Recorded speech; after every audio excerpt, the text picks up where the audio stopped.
Sometimes things happen in life that seem good or bad at first glance. We want to give them a value, but often we don't know what the long-term consequences will be.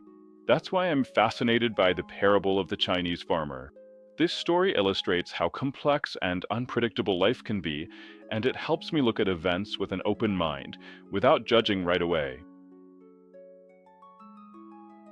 Once upon a time, there was an old Chinese farmer.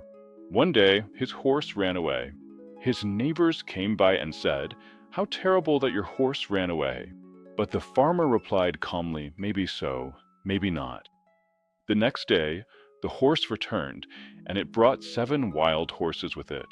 The neighbors came by again and said, "How wonderful! Such good fortune that you now have 8 horses." But the farmer replied again, "Maybe so, maybe not." The following day, the farmer's son tried to tame one of the wild horses. However, he was thrown off and broke his leg. The neighbors came by again and said, "What bad luck that your son broke his leg." But the farmer replied, "Maybe so, maybe not." The day after that, the army came through the village to recruit young men for the war. They saw the farmer's son, but because of his broken leg, he was exempted. The neighbors came by again and said, "What a blessing that your son doesn't have to go to war." But the farmer, as always, replied, "Maybe so, maybe not."